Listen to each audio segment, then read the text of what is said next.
Order, please. Before we begin the day routine, the subject for this evening's light debate was submitted by the honourable member for Chester St. Margaret's. Be resolved that MLAs and all Nova Scotians recognize significant beauty, tourism features, and historic treasure aspects belonging to the constituency of Chester St. Margaret's and how important it is to us all. Be debated this evening at 6 p.m.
Begin the day routine, presenting reading petitions.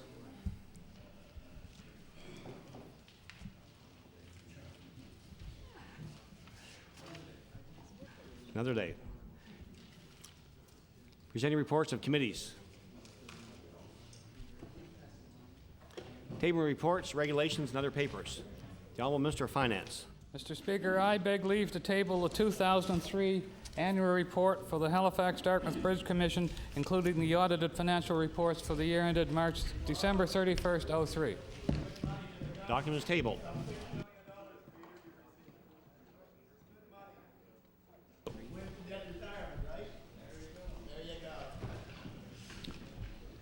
Statements by ministers. Oh, sorry. Order, please. We're still on table reports, regulations, and other papers. Honourable Minister of Health. Mr. Speaker, I beg leave to table the Minister's report to Nova Scotians, Confident Change for Quality Care for the year 2003-2004. Document is tabled.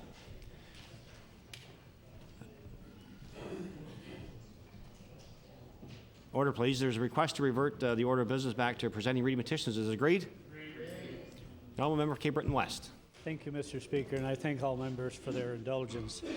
Mr. Speaker, I beg leave to table a petition with regards to the roads in Cape Breton, and the operative clause is, we the undersigned petition the Government of Nova Scotia to make significant improvements to Highway number 4 from Sydney to St. Peters and Highway 327 from Sydney to Gabrouse. The present condition of these roads is hazardous and aggravating and costly in terms of operating motor vehicles. It is signed by more than approximately 650 residents and constituents, and I affix my signature as well. Thank you. The petition is tabled. Any further table reports, regulations, or other papers? Statements by ministers. The Honourable Minister of Health. Mr. Speaker, I want to take a few minutes to advise the House of the progress being made in expanding our long-term care bed capacity in the Metro Halifax region. Today, I'm happy to say that we have reached an agreement with Northwood to house 28 additional long-term care beds. These beds were part of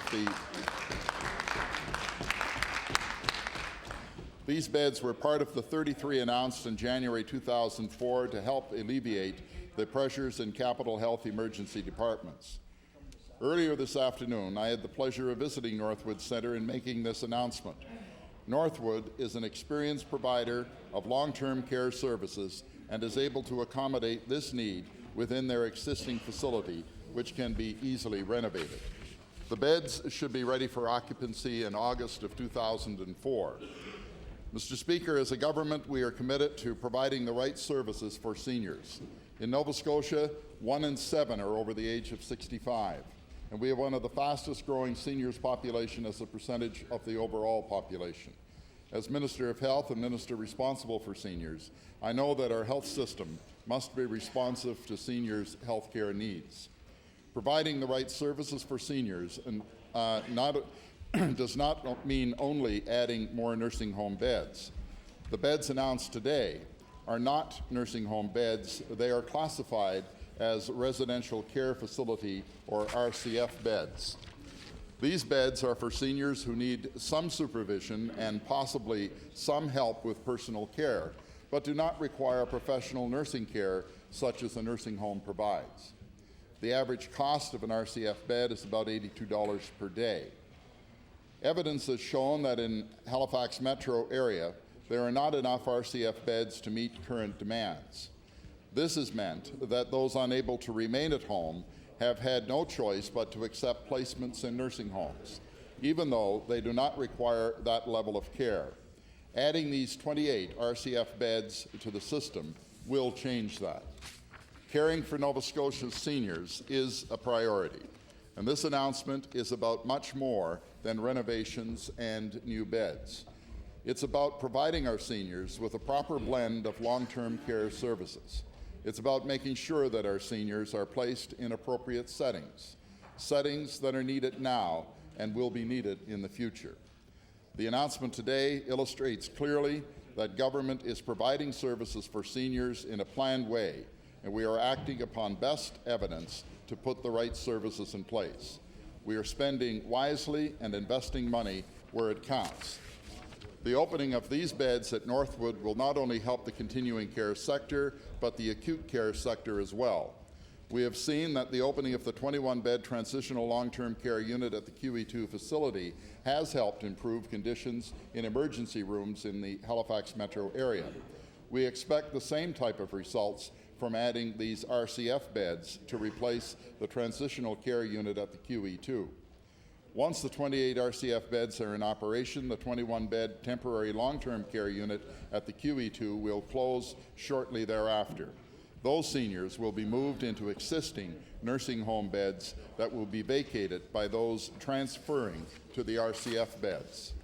Mr. Speaker, I would like to take this opportunity to applaud those working in the long-term care sector for their vision, a vision that includes a planned approach to making available the right mix of programs for seniors, a vision that is flexible enough to adapt as the needs of seniors change. Government has listened and is taking action to further enhance services for seniors. Mr. Speaker, as members of the House know, progress and improvements in services for seniors are key in this year's budget.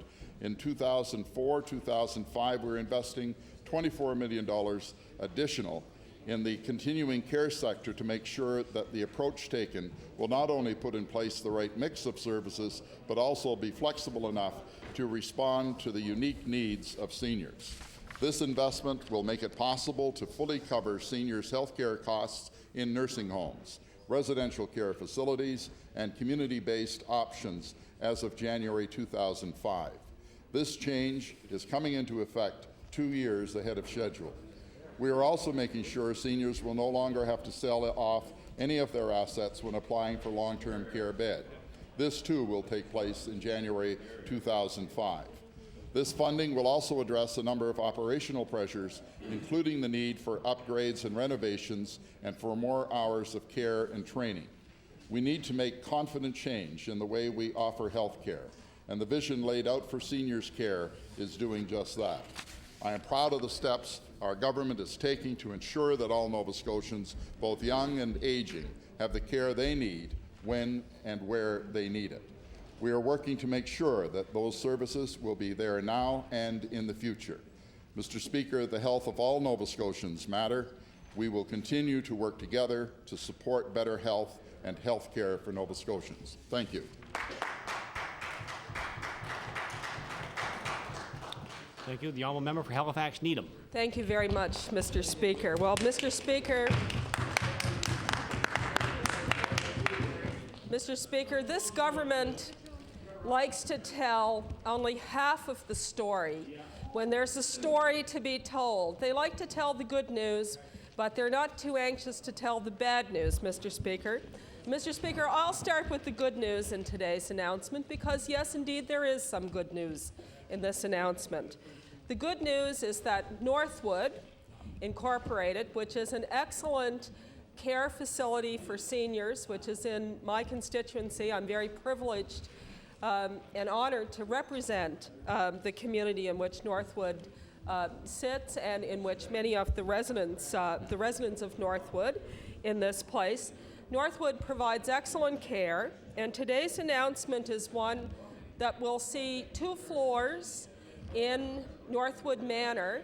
The beds in those, on those floors that were previously level 1 long-term care beds will be converted into residential care facility beds. Order, please.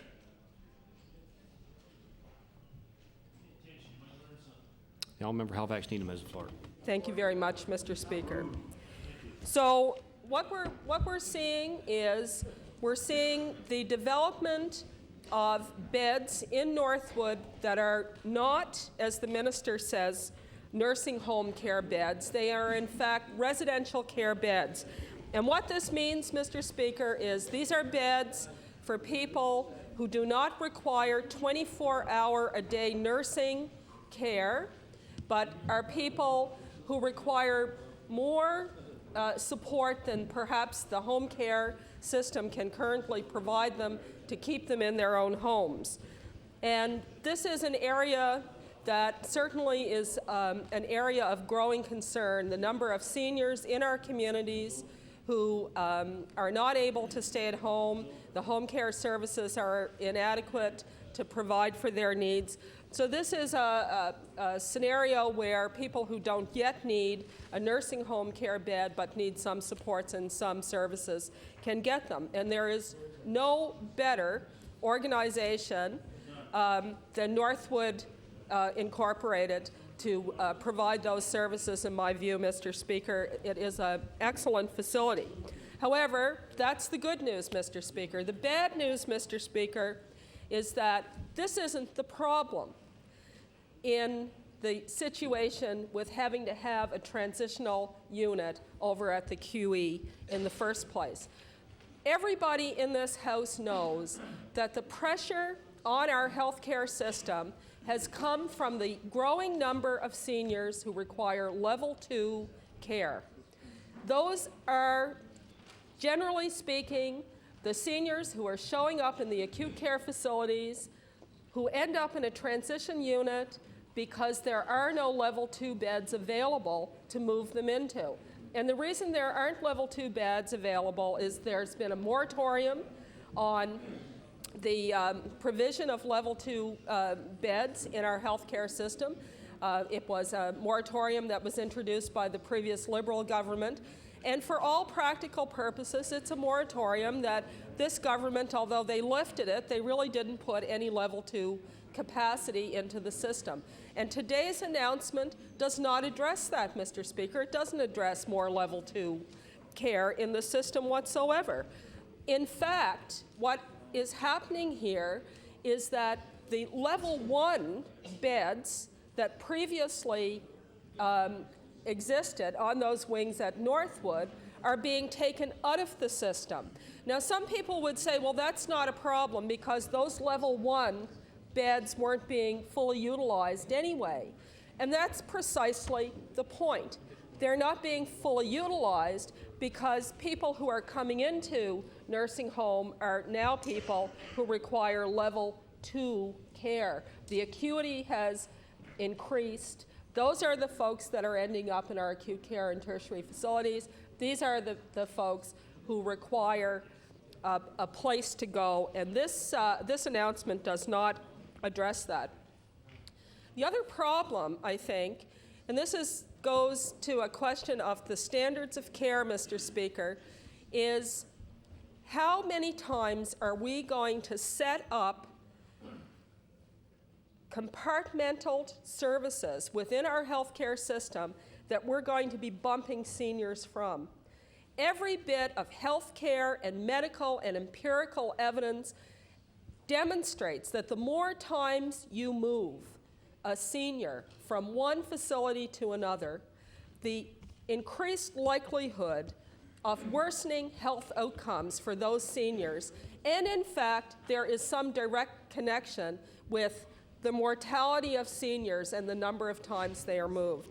Mr. Speaker, I have very, very, very grave concerns about the department's plan to go into the existing nursing homes and look for seniors who have already been assessed and already been judged to be in need medically of at least level 1 care, and to remove people from facilities to put them into residential care facilities. And I certainly hope that any movement of seniors is only done with the absolute certainty that their health will not be compromised in any way, Mr. Speaker, and that's a very serious concern that minister and that government did not address whatsoever in today's announcement, Mr. Speaker.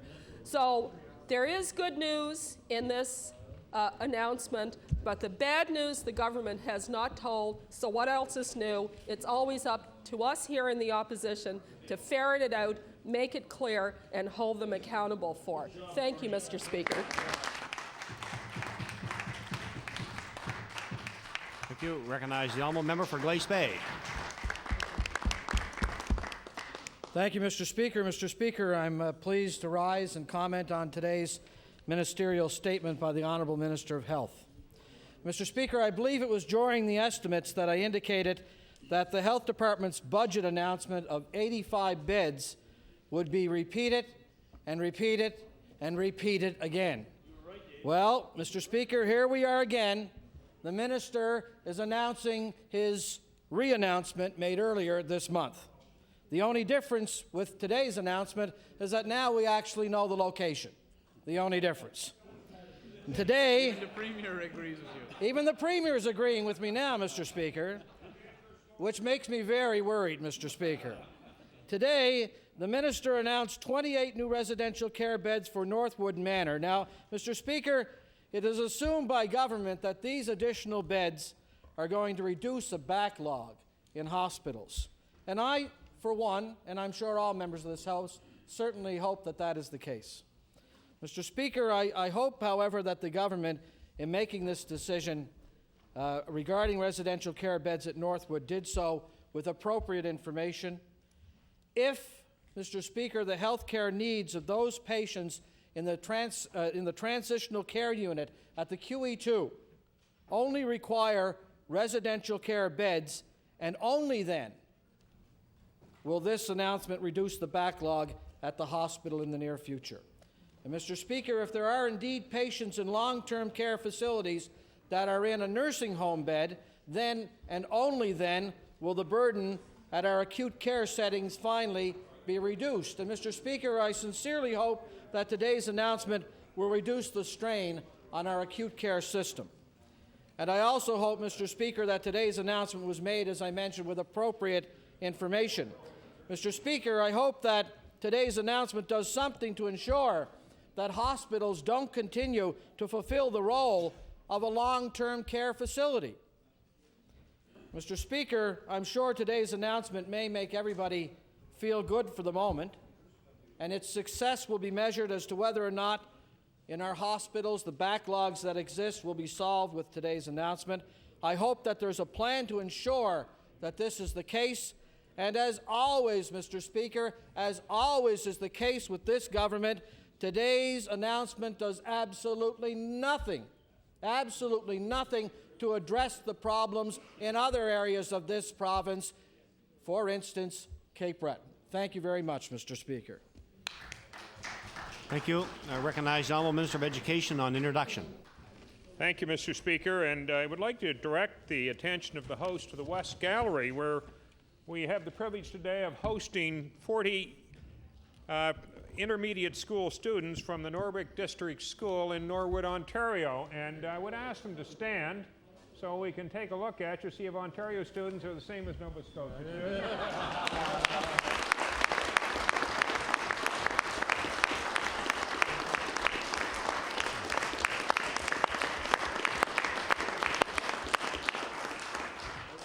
Mr. Speaker, they are accompanied by Mike Davison and Donna Burkholder, and we are delighted to welcome you to our gallery today, and hope it will be an entertaining and informational time for you. Thank you. I certainly want to welcome the guests to the gallery today and hope they enjoy the proceedings, not only here in the House, but as well in the province of Nova Scotia. Thank you. The Honourable Member for Cape Breton South, Yes, thank you very much, Mr. Speaker. Mr. Speaker, also in the West Gallery today, I'd like to introduce to members of the House a gentleman who was not a student, but at one time was a student at Dalhousie Law School, and now is a prominent solicitor and partner in the law firm of Cater & Cater in Sydney, Nova Scotia. And I might add, Mr. Speaker, my former very successful campaign manager in Cape Breton South. I'd like to introduce Chris Conahan to the gallery here today.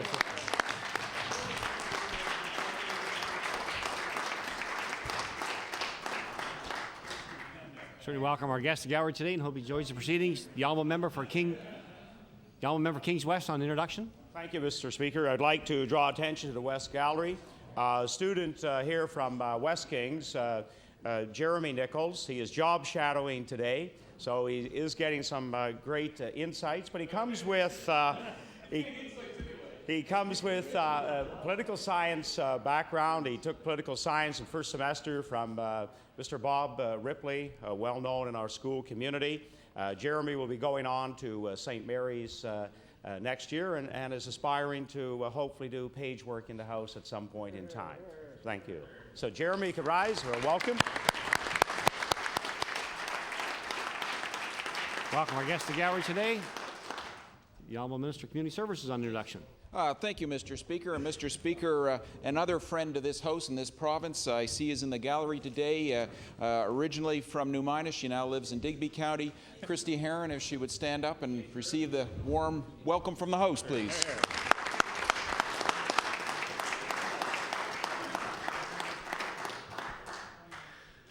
Thank you. Any further statements by ministers? Government notice of motion. The Honourable Minister of Justice. Thank you very much, Mr. Speaker. I hereby give notice that on a future day I shall move the adoption of the following resolution. Whereas the Queen's Counsel designation is a recognition of outstanding leadership in the field of law, and whereas on Monday, April 26, 12 members of the Nova Scotia legal profession received their QC commissions in ceremonies at Government House. And whereas those individuals are Gerald MacDonald, Michael King, Ross Haynes, Louise Poirier, Patrick Burke, Michael Donovan, Harvey Morrison, Peter Letterman, Mark David, Jan McKenzie, Jeffrey Macomb, and Robert Federley. Therefore, it be resolved that the House congratulates all recipients of the Queen's Counsel Commission. Mr. Speaker, I ask for waiver of notice and passage without debate. Question for waivers is agreed. All those in favour say aye. Counterminded nay. Motion is carried. The Honourable Minister of the Environment and Labour. Thank you, Mr. Speaker. I hereby give notice on a future day I shall move the adoption of the following resolution. Whereas today at 11 a.m. we join together in Province House in a ceremony to honour those who have died as a result of workplace accidents or illnesses in this province, and whereas April 28th is designated throughout Canada as a day of mourning for workers killed and injured on the job, and whereas there were 23 workers killed because of workplace accidents or illnesses in Nova Scotia in 2003, therefore be it resolved that the Department of Environment and Labour continue to work with our many partners and with employees and employers to create safe working environments and to reduce and eliminate occupational injury and illness. Mr. Speaker, I request waiver of notice and passage without debate. Request for waivers is agreed. All those in favour say aye. Counterminded nay. Motion is carried. The Honourable Minister of Natural Resources. Thank you, Mr. Speaker. Mr. Speaker, I hereby give notice that on a future day I shall move the adoption of the following resolution. Whereas the Nova Scotia Endangered Species Act and the Wilderness Area Protection Act together has been securing habitat for species at risk and protection for the diversity of Nova Scotia's natural landscape, and whereas Colin Stewart, a well-known environmental biologist who passed away last month, had made tremendous personal sacrifice to help forward the government's adoption of these valuable pieces of legislation through his work with politicians, conservation groups, scientists, and the public.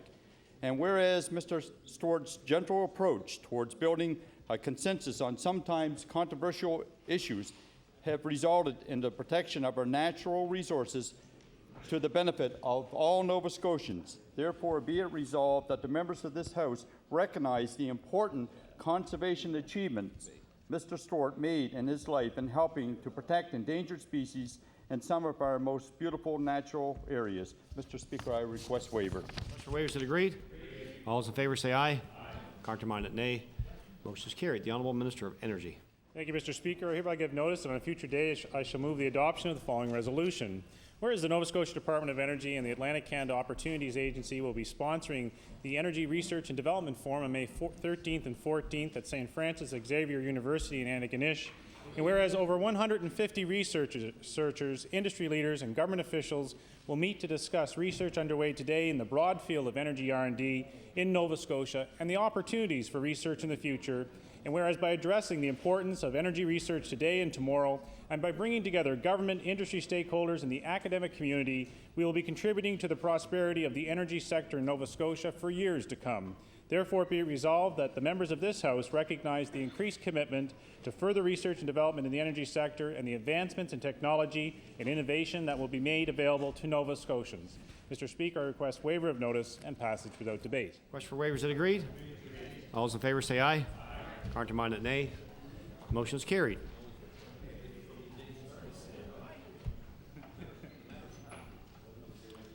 Introduction of bills.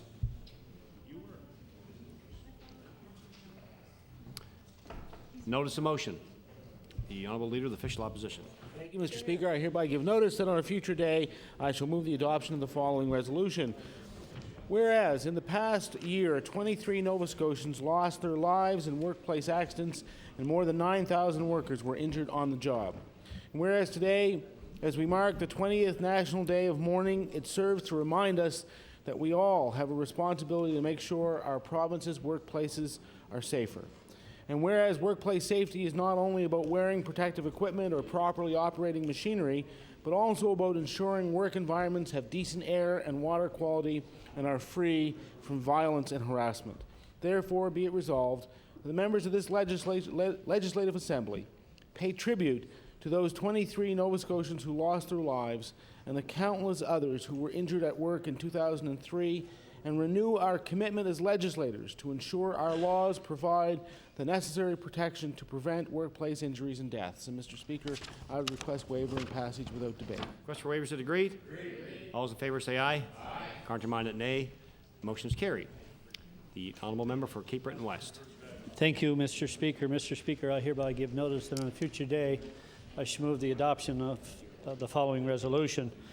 Whereas in Nova Scotia, companies that violate Occupational Health and Safety, the Occupational Health and Safety Act, should not be permitted to write off the fines levied against them as a tax deduction. And whereas there is no deduction, or there is no justice served until those companies in fact pay these fines without receiving a tax incentive. And whereas the federal government of Canada has recently announced a policy that will prevent companies from using fines levied against them as tax write-offs, therefore be it resolved, the provincial government ensure similar policy be adopted in the province of Nova Scotia. And Mr. Speaker, I would ask for waiver of notice and passage without debate. For waivers. Is it agreed? Here no. Notice is tabled. The Honourable Member for Kings North. Mr. Speaker, I hereby have notice that on a future day I shall move the adoption of the following resolution. Whereas the new president of the Rotary Club of Kentville has made a commitment to raise the profile of the club over the coming year, and whereas Mr. Joe Surratt has been an active member of the service organization since his induction in February of 1996 and was elected president in July 2003, whereas the club is currently involved in projects that send medical equipment to developing countries in order to eradicate polio, and also works to improve the lives of disabled persons within Kings County. Therefore, be resolved that members of this House join me in congratulating Mr. Joe Surratt on his election as President of the Rotary Club of Kentville and extend our appreciation to Rotary clubs throughout the province for efforts that make real differences in the lives of our fellow citizens. I request waiver. Request for waivers. Is it agreed? All those in favor say aye. Counterminded, nay. Motion is carried. The Honourable Member for Halifax Needham. Thank you very much, Mr. Speaker. I hereby give notice that on a future day I shall move the adoption of the following resolution. Whereas One Light Theatre Company, under the artistic direction of Shaheen Sehadi, has mounted 3 very successful productions from its street-level space in the Crib on Gottingen Street.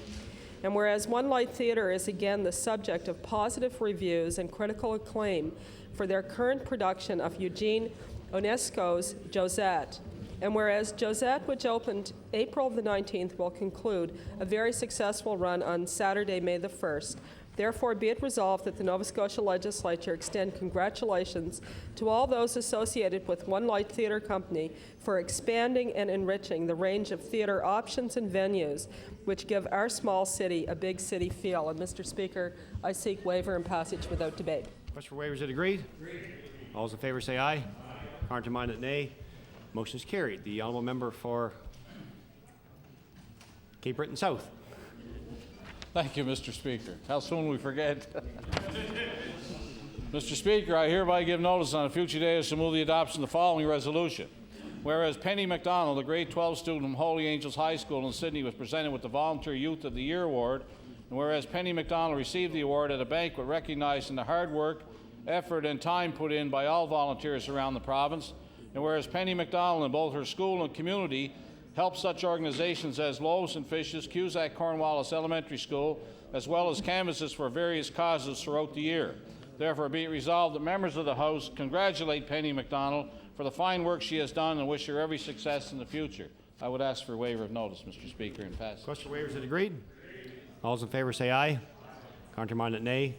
Motion is carried. The honourable member for Eastern Shore. Yes, thank you, Mr. Speaker. Mr. Speaker, I hereby give notice that on a future day I shall move the adoption of the following resolution. Whereas Musquodoboit Harbour resident Alf Hopkins became a grandfather for the first time on Saturday, April 17, 2004, and whereas Grace May made a safe arrival into the world under the expert watch of the staff at the Grace Maternity Hospital in Halifax, and whereas proud parents Melissa Hopkins and Randy Sampson are delighted by their healthy 7 pounds and 1 ounce baby girl. Therefore, be it resolved that all members of this House join me in congratulating Alf Hopkins on the birth of his first grandchild, and Melissa Hopkins and Randy Sampson on the birth of their beautiful daughter, Grace May. And May is spelled M-A-E. Mr. Speaker, I request waiver of notice. Thank you. Agreed. All those in favor say aye. Counterminded, nay. Motion is carried. The honourable member for Pictou West. Thank you, Mr. Chairman. Mr. Speaker, I hereby give notice on a future day I shall move the adoption of the following resolution. Whereas the 144th Airfield Engineering Flight, Pictou County, has just celebrated the official opening of the new addition to its headquarters, named Chimo Hall, in the town of Pictou, and whereas the 144th Airfield Engineering Flight, Pictou County, has been a great asset to communities throughout the region by using the skills of its members to work as volunteers on many important projects. And whereas the members of the 144th Airfield Engineering Flight, Pictou County, did most of the work involved in the construction of this new addition, therefore it be resolved that the members of the Nova Scotia Legislature congratulate the 144th Airfield Engineering Flight, Pictou County, and its members, and wish them all the best in the future. And I'll ask for waiver and passage without debate. Question for waivers, is agreed? All those in favor say aye. Counterminded, nay. Motion is carried. The honourable member for Halifax Clayton Park. Thank you, Mr. Speaker. I hereby give notice that on a future day I shall move the adoption of the following resolution. Whereas on Monday I read a resolution in the House regarding the Department of Tourism and Culture airing our Destination Nova Scotia advertisements during the reality show The Swan. And whereas the Minister of Tourism and Culture, to his credit, promptly communicated with his staff, received further information on the show, and agreed that the content was inappropriate. And whereas the day after I read the resolution, the Minister of Tourism and Culture announced that his department will be immediately pulling advertisements from episodes of The Swan. Therefore, be it resolved that all members of the House congratulate the Minister of Tourism and Culture, along with his staff, for their quick action on removing advertisements. Removing advertisements which promote Nova Scotia on a show that is extremely offensive. Mr. Speaker, I ask for waiver of notice and passage without debate. Question for waivers, is agreed? All those in favor say aye. Counterminded, nay. Motion is carried. The Honourable Minister of Agriculture and Fisheries.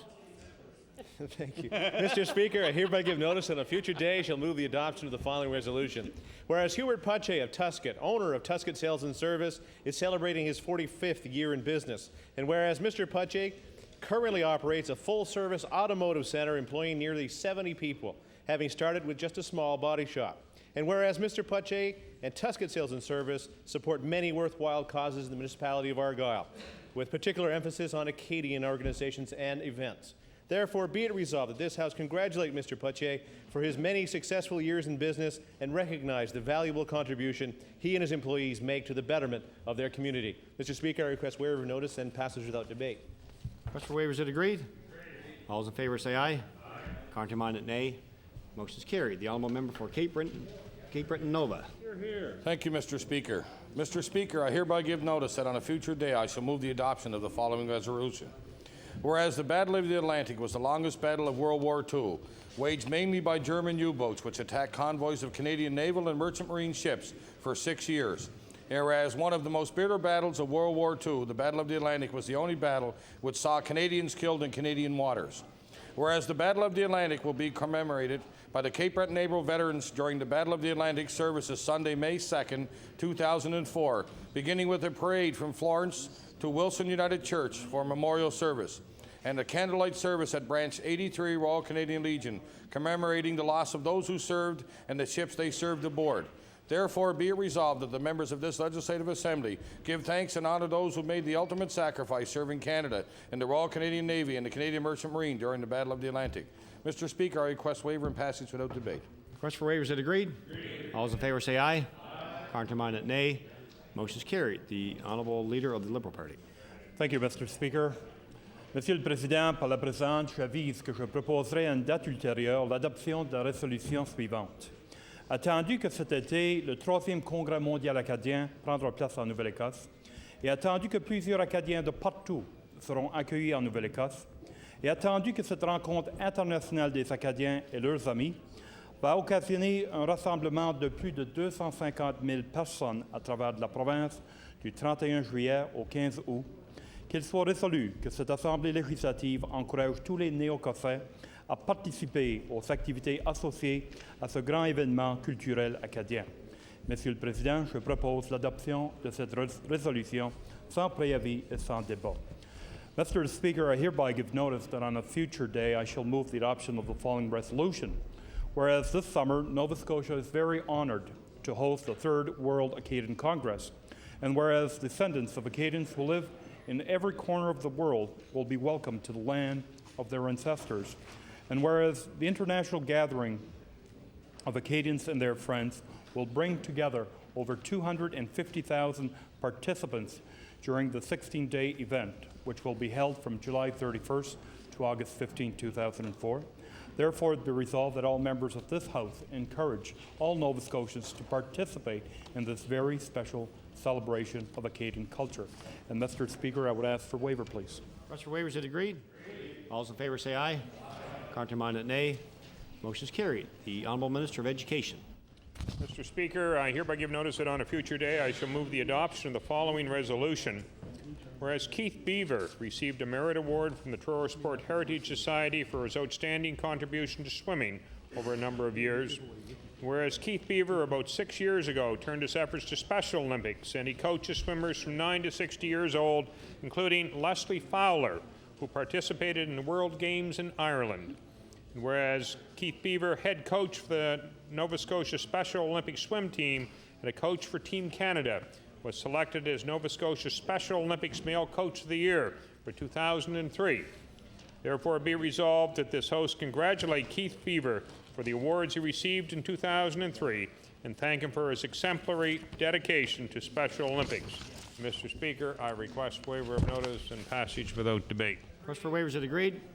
All those in favor say aye. Contrary-minded, nay. Motion is carried. The honourable member for Preston. Thank you, Mr. Speaker. Mr. Speaker, I hereby give notice on a future day I shall move the adoption of the following resolution. Whereas since 1977, the Black Cultural Centre for Nova Scotia has served as an educational centre museum for Nova Scotians, recognizing the achievements of African Nova Scotians. And whereas on March 20, 2004, the Black Cultural Centre for Nova Scotia honored Halifax Regional Police officers of African heritage. And whereas the Halifax Regional Police Wall of Recognition has been created to acknowledge their contribution to our community. Retired Constable Spencer Colley's name has been added to this wall. Therefore, it be resolved that all members of this House congratulate Constable Spencer Colley and honor his service to our community. Mr. Speaker, I'd ask for waiver. Request for waivers, is it agreed? All those in favor say aye. Contrary-minded, nay. Motion is carried. The Honourable Minister of Justice. Thank you, Mr. Speaker. Mr. Speaker, I hereby give notice that on a future day I shall move the adoption of the following resolution. Whereas in Canadian Idol fashion, the South Shore of Nova Scotia can now claim its own singing idol. And whereas Megan Corkum, who attends Bayview Community School in Mahone Bay, was chosen as the first ever South Shore Idol at a competition held on April 24th. And whereas Megan was chosen from a group of 40 semi-finalists and will be busy recording a single to be played on the local radio station of CKBW. Therefore, be it resolved that the members of the House of Assembly congratulate Megan Corcoran on being chosen as the South Shore Idol and wish her much success in her future music endeavors. Mr. Speaker, I ask for waiver of notice and passage without debate. Request for waivers is agreed. All those in favor say aye. Contrary-minded, nay. Motion is carried. The Honourable Member for Kings West. Mr. Speaker, I hereby give notice on a future day I shall move the adoption of the following resolution. Whereas the Resource Recovery Fund Board's aim is to promote responsible solid waste management by industry as well as residents through numerous stewardship programs and promotions. And whereas on April 27, 2004, the RRFB handed out their annual Mobius Environmental Awards, and whereas Dwight Ross Elementary School of Greenwood received the award for School of the Year, therefore be it resolved that all members of this House congratulate Dwight Ross Elementary School and all recipients of these awards. Mr. Speaker, I ask for waiver of notice and passage without debate. Request for waivers is agreed. All those in favor say aye. Contrary-minded, nay. Motion is carried. The Honourable Minister of Tourism and Culture. Thank you, Mr. Speaker. Mr. Speaker, I hereby give notice on a future day I shall move the adoption of the following resolution. Whereas despite the economic gloom being painted by selected members of the opposition, it's important to note that a senior... I feel bad after doing this, Mr. Speaker, after the previous resolution. But I'll do it, I will do it. Despite the economic gloom being painted by selected members of the opposition, it is important to note that a senior Atlantic Region bank official has recently said amongst Cape Breton, and I quote, "Cape Breton has a unique strength which is helping turn the island's fortunes around," end quote. Whereas Carol Snyder, Senior Vice President of the Bank of Montreal Atlantic Provinces Division, said many people still believe in Cape Breton, and that is what is going to drive success. And whereas Snyder cited the leadership being shown by strong, experienced people in rural areas of Cape Breton as positive, and she, along with the Vice President of the bank's Nova Scotia District, Trevor Green, were exceptionally pleased with the opportunities which exist and what they see in Cape Breton. Therefore, be it resolved that all members in this House, despite what is being heard from the opposition benches on occasion, realize the vast potential which exists for Cape Breton, commend working individuals and bank officials for seeing the true economic prospects for Cape Breton. And Mr. Speaker, I request waiver of notice and passage without debate. Request for waivers is agreed. All those in favor say aye. Contrary-minded, nay. Motion is carried. The Honourable Minister of Service, Nova Scotia and Municipal Relations. Thank you, Mr. Speaker. I hereby give notice that on a future day I shall move the adoption of the following resolution. Whereas the Lake District Recreation Association is holding its annual meeting, Volunteer of the Year dinner, tonight, Wednesday, April 28, 2004, at the Lower Sackville Legion, and whereas this year's recipient of the award will be Miss Linda Heffler for her many contributions to her community, friends, and family. And whereas Lake District Recreation Association has been holding this event for the past 25 years, Mr. Speaker. Therefore, be it resolved that members of this House send our congratulations to Ms. Linda Heffler for her outstanding contributions to her community and to Lake District Recreation Association for holding the 25 annual dinners throughout the years. Thank you, Mr. Speaker. Request waiver of notice and pass without debate. Please. Order, please. Order, please. Ask the Honourable Minister. Order, please. Ask the Honourable Minister to repeat the therefore resolve, please. Thank you, Mr. Speaker. Therefore, be it resolved that members of this House send congratulations to Ms. Linda Heffler for her outstanding contributions to her community and to the Lake District Recreation Association for holding the 25 annual Volunteer of the Year Award dinners. Mr. Speaker, I request waiver of notice. Waivers are agreed. All those in favour say aye. Contrary-minded, nay. Motion is carried. The Honourable Minister of Education. Thank you. Mr. Speaker, I hereby give notice that on a future day I shall move the adoption of the following resolution. Whereas Keith McKenzie was named to the Honour Roll of the Truro Sport Heritage Society for his contribution to the sports of softball, hockey, basketball, and football as a player, administrator, official, and coach. Whereas Keith McKenzie played intermediate softball and fastball for 14 years, and his Truro intermediate team, league champion for 5 consecutive years, was named to the Truro Sport Heritage Society Honour Roll. And whereas Keith McKenzie's sport contributions are many and varied, but he is best known as a high school coach at CEC, Whereas women's basketball teams were at the provincial final 12 consecutive years, winning 6 times, and as football Cougars won 5 provincial titles in 14 years. Therefore, be it resolved that all members congratulate Keith McKenzie on being named to the Honour Roll of the Truro Sport Heritage Society for the 2nd time, and for his outstanding ability to release talent in athletes of all ages. Mr. Speaker, I request waiver. Waivers are agreed. All those in favor say aye. Contrary-minded, nay. Motion is carried. The Honourable Minister of Service, Nova Scotia and Municipal Relations. Mr. Speaker, I hereby give notice that on a future day I shall move the adoption of the following resolution. Whereas Toad Cycle Works Limited today is celebrating their 25th anniversary of being in the business of serving customers with new and used parts, accessories, custom bikes, old bikes, and bikes in the process of being rebuilt. And whereas this family-owned business with Mike and Marlene Roach opened Toad's 25 years ago, the company now employs their 2 sons, Colin and Derek, and 4 other employees from the community. And whereas Mike and his family are all motorcycle enthusiasts who do what they do for their genuine interest in motorcycles and not for the interest of turning a profit.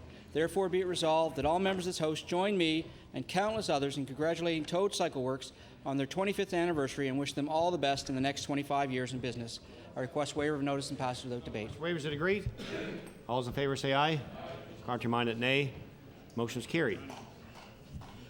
The Honourable Member for Guysborough, Sheet Harbour. Thank you, Mr. Speaker. Mr. Speaker, hereby give notice on a future day I shall move the adoption of the following resolution. Yes.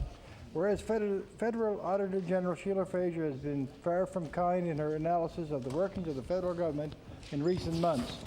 And whereas besides the sponsorship scandal, there is nearly $200 million in missing funds from the Department of National Defence, and she is very critical of Canada's preparation for possible terrorism.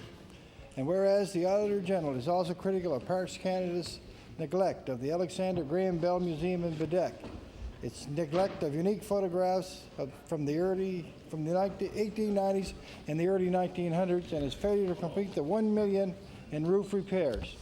Therefore, be it resolved that all members of this House of Assembly call upon the Federal Minister for Parish Canada to fulfill her duty to the people of Canada and ensure that the deterioration of the famed Telephone Inventors Museum does not escalate anymore. And I request waiver of notice and passage without debate. Request for waiver. I hear no. Notice is tabled. The Honourable Minister of Justice. Thank you, Mr. Speaker. I hereby give notice that on a future day I shall move the adoption of the following resolution. Whereas community colleges across Nova Scotia produce highly skilled students in many fields of study. And whereas Rita Landgraf and Jonathan Risser, students at the Lunenburg campus of the Nova Scotia Community College, demonstrated excellence in their trades recently at the Nova Scotia Skills Competition. And whereas these students were ranked top in their field of study, with Rita Landgraf being awarded gold in IT software and Jonathan Risser being ranked first in electronics. Therefore, it be resolved that the members of the House of Assembly congratulate Rita Landgraf and Jonathan Risser on their success at the Nova Scotia Skills Competition and wish them the best of luck at the upcoming Canadian Skills Competition to be held in Winnipeg. Mr. Speaker, I request waiver of notice and passage without debate. Request for waivers. Is agreed? All those in favor say aye. Contrary-minded, nay. Motion is carried. Just before we go to orders of the day, there's a request to revert the order of business to introduction of bills. Is it agreed? The Honourable Member for Sackville-Cobequid. Thank you, Mr. Speaker, and to all members. I beg leave to introduce a bill entitled An Act to Amend Chapter 293 of the Revised Statute 1989, the Motor Vehicle Act. Good job, Davey. Good job, Dave. You're your third minute, buddy.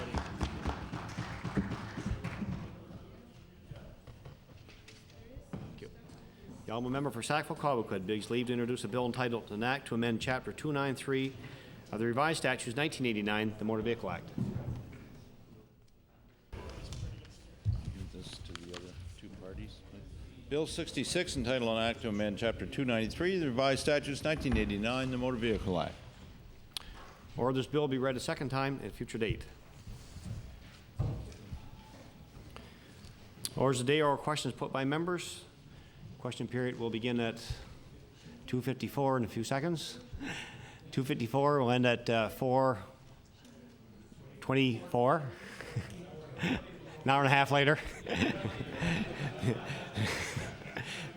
The Honourable Leader of the Official Opposition.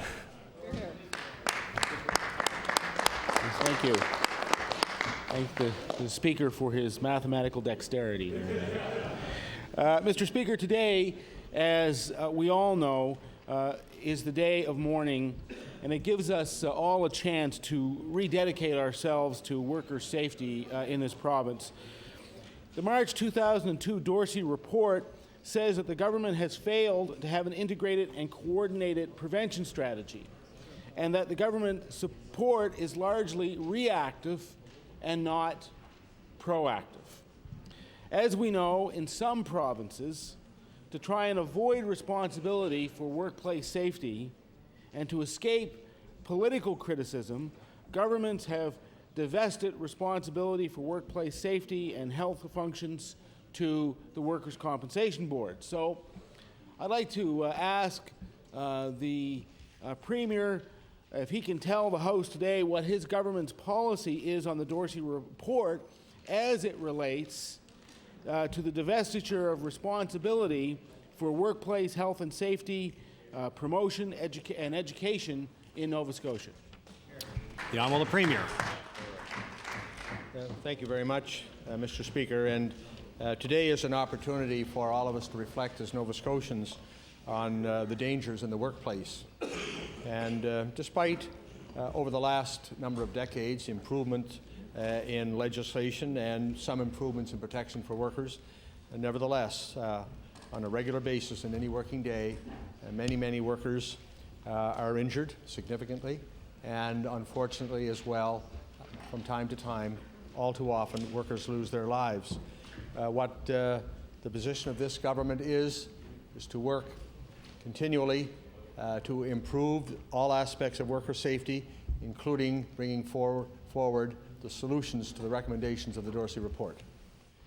The Honourable Leader of the Official Opposition on your first supplementary. Well, thank you very much, Mr. Speaker, and I very much appreciate the Premier's thoughtful response to that question, although I don't think it's exactly, his answer was exactly on point. So I want to raise this for his consideration and answer, if I may. Yesterday, the federal finance minister said that he will end the practice of allowing fines and penalties as legitimate business expenses under the Income Tax Act. Well, as I mentioned, today is the National Day of Mourning for those who were killed and injured in the workplaces, so fines and penalties to which corporations are subject for health and safety violations are top of mind.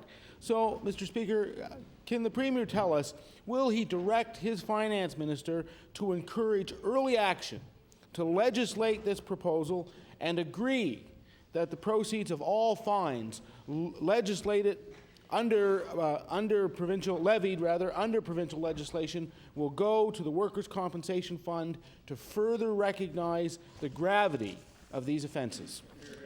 The Honourable Premier. Thank you very much. And we did have some indication that there may be some political movement to change the status of fines as a result of workplace injury, workplace accidents.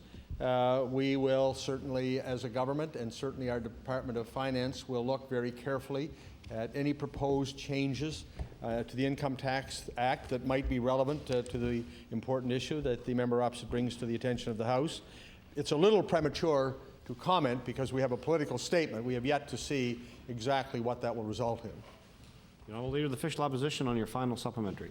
Well, thank you, Mr. Speaker. Earlier this year, the government released its 2004 corporate plan. Now, Mr. Speaker, the government has finally realized the benefits of consultation and has promised to convene a tripartite labor relations roundtable to discuss ways to improve collective bargaining and ensure Nova Scotia's labor climate supports a growing economy. Mr. Speaker, my question for the Premier is very simple. Can he tell the House today when that roundtable is going to be convened and what will be the order of business on the agenda?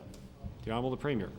Thank you, Mr. Speaker, and I refer that to the Minister of Environment and Labour. The Honourable Minister of Environment and Labour. Thank you, Mr. Speaker, and I certainly appreciate the question. It's certainly something that has been discussed between the Premier and I on several occasions, and the Department has been working on arranging that meeting. There's a tentative agenda that has been scheduled, and at the present time, the tentative date has been June for that meeting to take place. The Honourable Member for Kings West.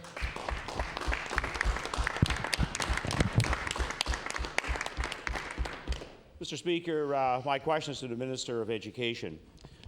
Constituents of Cape Breton North contacted me today in my role as education critic, asking me to bring an issue forward today in the House.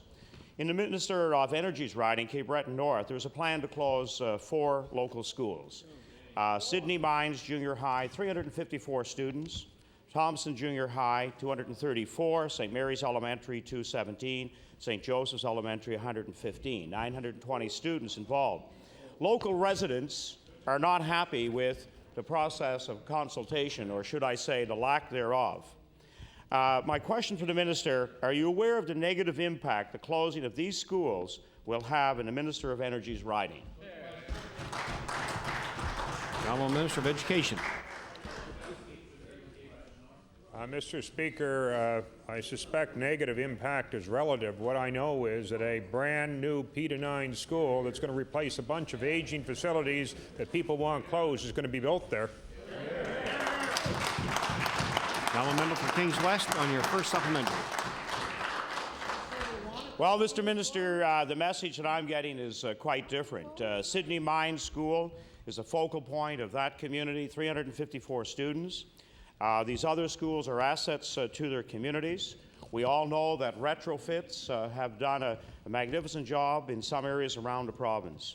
And more than anything, these parents have felt left out of the consultation process, and if a new school is to go ahead, site selection. How far along, my question to the Minister is, how far along is the site selection process for this new school, and why weren't all stakeholders included in the decision-making process right from the start? The Honourable Minister of Education.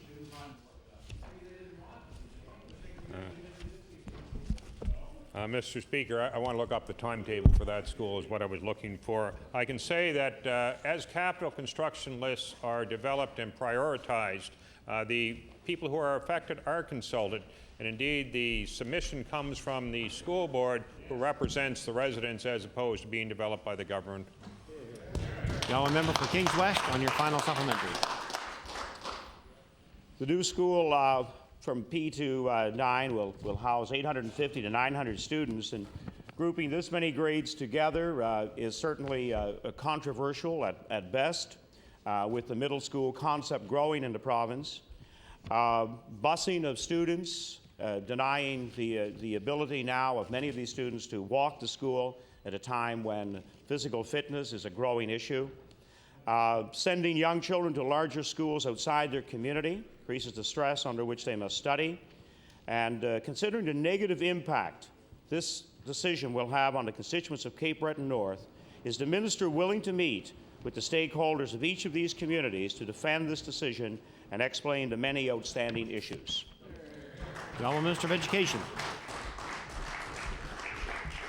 What I want to tell the honourable member is that there is a process that goes through when any of these schools are built, when site selection takes place, and indeed when the decision to build new schools or to renovate is made. I also want to emphasize that my colleague, the Minister of Energy, who represents that area, keeps me fully abreast of the concerns and education of the people in that area. And Mr. Speaker, I do know that he has met with people up there to hear the concerns, but I also want to point out, Mr. Speaker, that there is no stronger supporter of education for that constituency than their local MLA.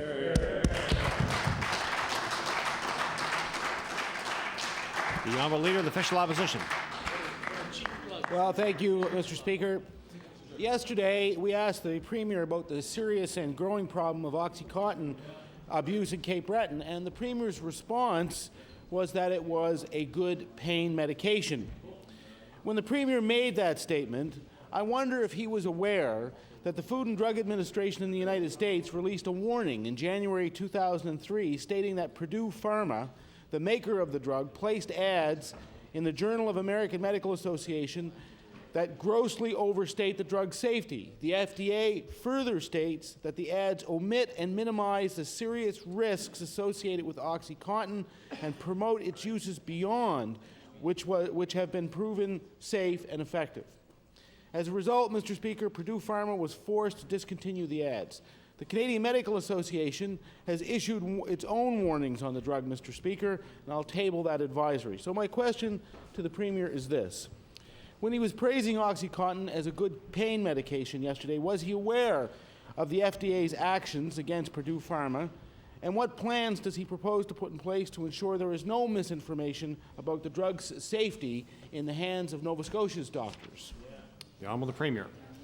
Thank you very much, Mr. Speaker. And the answer to the first part of the question is no, I was not aware of that directive. The answer to the second part of the question is that all of these drugs, and we are all familiar with them. We're familiar with morphine and codeine and Dilaudid and all of the pain medications. Properly used, under appropriate medical supervision, they are a very valuable resource. Inappropriately used, they are very dangerous drugs. The Honourable Leader of the Official Opposition on your first supplementary. Well, Mr. Speaker, I'm sure the Premier is aware that OxyContin is 4 times as potent as a similar dose of morphine. OxyContin users and their families in the United States have filed nearly 180 lawsuits nationwide, charging that Purdue was designing misleading ads that contributed to the abuse of the drug. There are growing calls for the ban of the drug in the United States. But here in Nova Scotia, the government doesn't seem to be concerned, issuing news releases that state continued growth in this area of medication is expected in future years as well. And it may get worse, Mr. Speaker. In late March, the U.S. approved a generic version of OxyContin, which will likely mean that Canada is not far behind, with lower prices and possibly wider distribution. So my question to the Speaker is this. Nova Scotia families are being torn apart as a result of the use and abuse of this drug. Will the government step in to control the OxyContin plague in Cape Breton before it gets any worse? The Honourable the Premier. Thank you, Mr. Speaker. And I have not seen the ads to which the questioner made reference. But the questioner said something in his question that really, I think, deserves clarification. We must separate the appropriate use of the medication from the abuse of the medication. And clearly, the issue here is the abuse of the medication, because I'm not aware of any large number of complaints from people who have been using the drug appropriately. The issue is the abuse of this drug. The issue in other communities may be the abuse of other drugs. This is an issue that the government is very, very concerned of, and it's a huge issue right now in Cape Breton. And we are prepared to work with the authorities in Cape Breton. Yesterday, the Minister of Justice made reference to an intervention that he had made, which I think would be very, very helpful if, in fact, it were accepted by the Chief of Police in Cape Breton. The Honourable Leader of the Official Opposition on your final supplementary. Mr. Speaker, and I agree with the Premier that there needs to be clarification, because the fact of the matter is that legitimate users of these drugs also face difficulties with addictions. And that's a fact, even though they have been used legitimately. When Purdue Pharma began promoting OxyContin use in the United States, it used very aggressive marketing techniques alongside misleading ads that the company was forced to withdraw. Sales reps were given sophisticated intelligence about doctors' prescribing practices and were encouraged to engage doctors on a one-on-one basis to prescribe the drug. In Kentucky, it's become known as hillbilly heroin. Mr. Speaker, my question to the Premier is this. Is he prepared today to commit to working with doctors as recommended by the Canadian Medical Association to ensure that there is an adequate means of advising doctors about the appropriate use and the potential abuse and misuse of OxyContin in Cape Breton? Honourable the Premier. Mr. Speaker, I refer that to the Minister of Health. Honourable Minister of Health.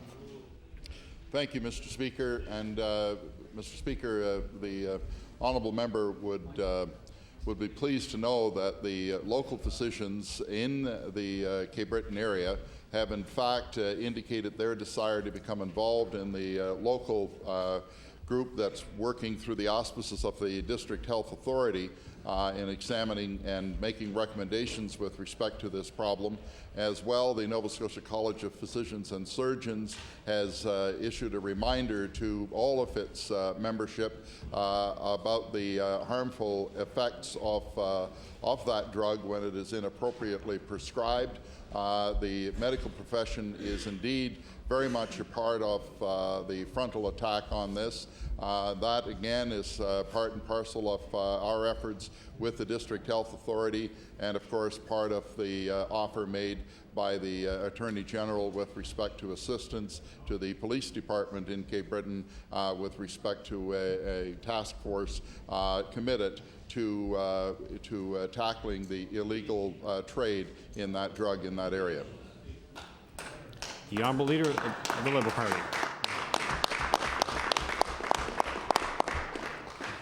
Thank you, Mr. Speaker. Mr. Speaker, my question is for the Premier. The Premier has still not given up on blaming Ottawa for this government's fiscal problems. In fact, every speech and every endless communication has a standard line that blames Ottawa. Well, Mr. Speaker, that will not wash with Nova Scotians. The Premier and the Finance Minister said they did not know there would be less equalization money from Ottawa. They claim that they did not know the impact of a declining population. My first question to the Premier is, does the Premier still stand by his assertion that he had no idea he would be receiving less in equalization? The Honourable Premier. Thank you very much, Mr. Speaker, and I do welcome that question. Those of you that followed the remarks yesterday of the Federal Minister of Finance realized that in the course of the question and answer period that followed, he contradicted himself. When he was justifying the smoothing of equalization, he said the reason for this is that he was doing such to allow that in future, Nova Scotia and other provinces would not suffer a sudden, nasty surprise. So he's smoothing equalization because we received a sudden, nasty surprise. The Honourable Leader of the Liberal Party in your first supplementary. Mr. Speaker, the equalization formula was in place for 5 years. 5 years, okay? Nothing has changed except for the information inserted in the formula. So the government knew census figures were lower back in 2002. So again to the Premier, why does the government continue to tell Nova Scotians it didn't know the equalization figures when the facts indicate they should have? The Honourable Premier. Thank you very much, Mr. Speaker. The Leader of the Liberal Party is absolutely right. Nothing has changed. Nothing has changed since 1992-93. Our transfers of health care have not changed. They're the same as they were 11 years ago. The transfers for equalization are the same. Nothing is changing. It's a flat line for a decade. That's the problem. Nothing has changed. The Honourable Leader of the Liberal Party in your final supplementary.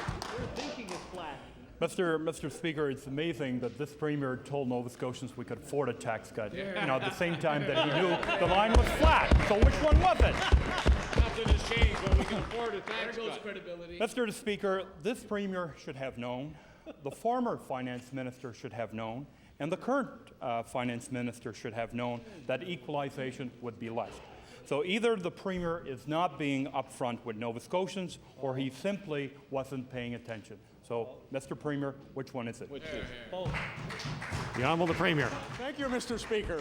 I hope the member opposite will tell us, is his current position the Friday morning position or the Friday afternoon position on tax cuts? Mr. Speaker, I have here a document that I am prepared to table.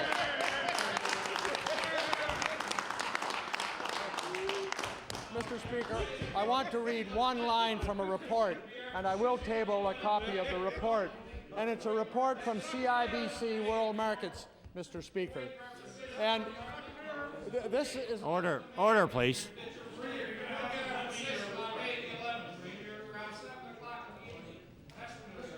Order, please. The Honourable Premier has the floor. A report from CIBC World Markets, dated April the 22nd of this year, provincial budget briefs. And they confirmed the position that Mr. Goodale indicated, that there was a surprise, a nasty surprise, because it says here, despite a challenging environment and a shortfall from expected federal transfers. Everybody was surprised about the change in federal transfers. Mr. Goodale was surprised originally. All the provinces were surprised. Nobody knew. The Honourable Leader of Official Opposition. Sorry, Mr. Speaker. The Premier seemed to be enjoying answering that question.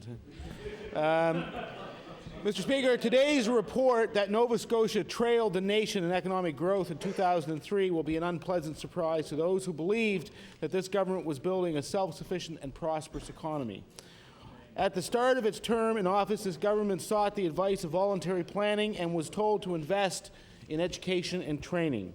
Today, higher education is less accessible, and many rural businesses cannot find trained workers for the jobs that exist. So my question is, why did the Premier fail to take the advice he got and fail to make skills training a real priority? The Honourable the Premier.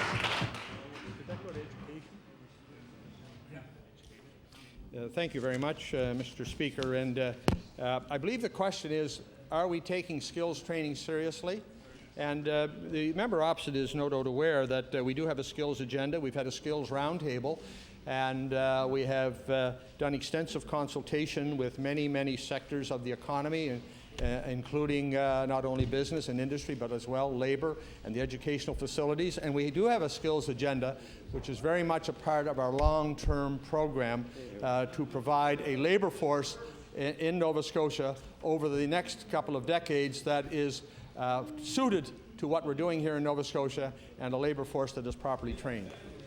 The Honourable Leader of the Official Opposition on your first supplementary. Well, thank you, Mr. Speaker. Instead of soon, very soon, it seems that the government now says it's a very long-term plan is to address the real needs of Nova Scotians.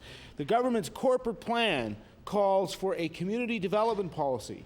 There's been a lot of talk about the two economies in Nova Scotia, but no clear action. When can rural Nova Scotia expect a policy that addresses the skills shortage, the failure to invest in infrastructure, and the lack of attractive opportunities for young people, with targets and deadlines that will ensure accountability? When, Mr. Premier? The Honourable the Premier. One of the challenges in terms of the rural economy is the ability in rural Nova Scotia to train people. And we have had considerable discussion at various times about the school building program that this government has engaged in, as well the growth of the community college, the $123 million investment in post-secondary education and technical training in this province that is not distributed in any one particular area, but actually encompasses the entire province, which guarantees rural Nova Scotia the absolute opportunity to provide the very best technical training in their communities. The Honourable Leader of the Official Opposition on your final supplementary. Well, Mr. Speaker, the government's response to the economic crisis in Cape Breton has been pretty straightforward. They claim it doesn't exist and that things are going along just peachy, Mr. Speaker. Well, today's report shows the true trend, and the news is not very good. Why won't the government, at the very least, revisit its refusal to sit down with CBRM and consider a plan to tackle the ongoing economic crisis in Cape Breton, which affects the entire province's growth? The Honourable the Premier. Thank you. I refer that to the Acting Minister of Economic Development. The Honourable the Acting Minister of Economic Development. Thank you very much, Mr. Speaker, and I welcome this opportunity to inform the House and reiterate our commitment, and I hope the Honourable Leader of the Opposition will reiterate the standing offer from the Government of Canada and the Province of Nova Scotia to be at a table dealing with economic progress and dealing with the negative impacts that have been felt in our economy. So we welcome the CBRM joining the two other levels of government. The Honourable Member for Cape Breton West. Thank you, Mr. Speaker. Mr. Speaker, my question is for the Minister of Human Resources.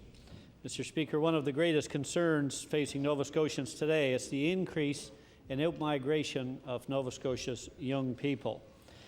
In order for our university students to pay off their large student debts because of the high tuition fees, they are forced to leave for other provinces to seek employment. So my question to the Minister, can the Minister tell members of this House how she is currently supporting our university graduates in terms of employment within the public service?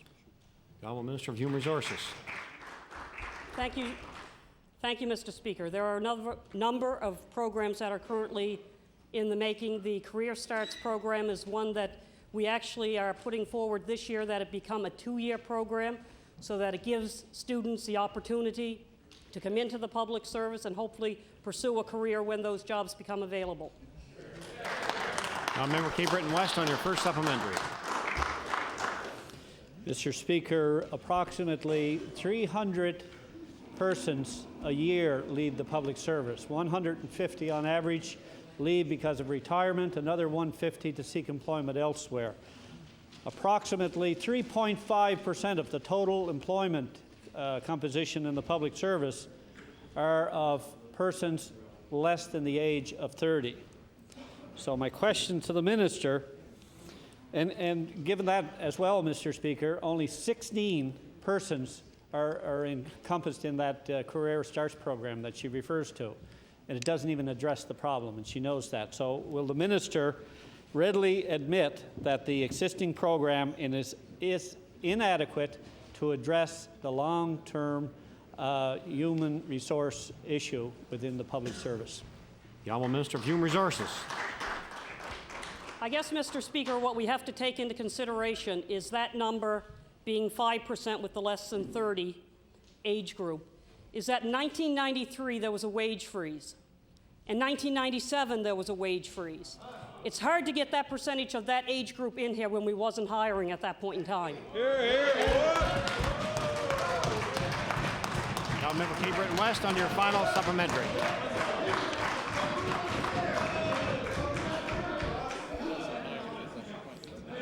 Mr. Speaker, Order, please. Order, please. All Member Cape Breton West has the floor. Thank you, Mr. Speaker. Mr. Speaker, Dr. Linda Duxbury of the Sprott School of Business at Carleton University clearly, through her analysis, confirms that young people seeking employment in the public service in this country and all provincial and federal jurisdictions do not do it as using the pay scale as their number one reason for entering the service. So I would direct the Minister to that particular issue. As well, Mr. Speaker, given the fact that the unemployment rate for young Nova Scotians is twice the provincial average, my question to the Minister, will the Minister commit to ensuring a minimum of 10% of all persons hired by the Civil Service Commission will be of persons of less than 30 years of age? The Honourable Minister of Human Resources. Mr. Speaker, again, what this government will commit to is maintaining a strong public service. We encourage the classification under the age of 30 individuals to come in, and we will continue to do this. I guess what we need to know is that we have doubled the Career Starts since that government was in power.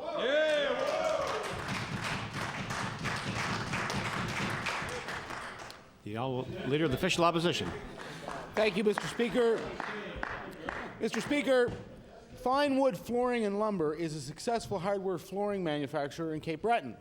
They have been producing and exporting high-quality hardwood maple for over 20 years.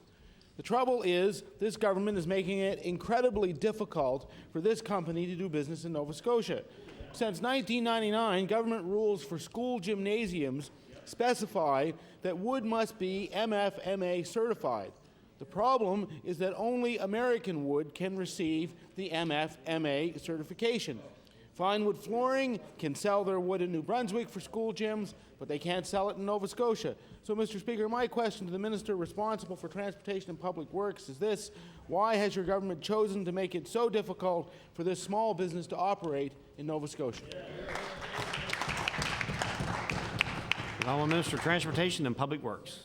Mr. Speaker, I take the remarks of the honourable member very seriously, and I was not aware of that particular restriction that we're placing on the tendering for hardwood floors for gymnasiums.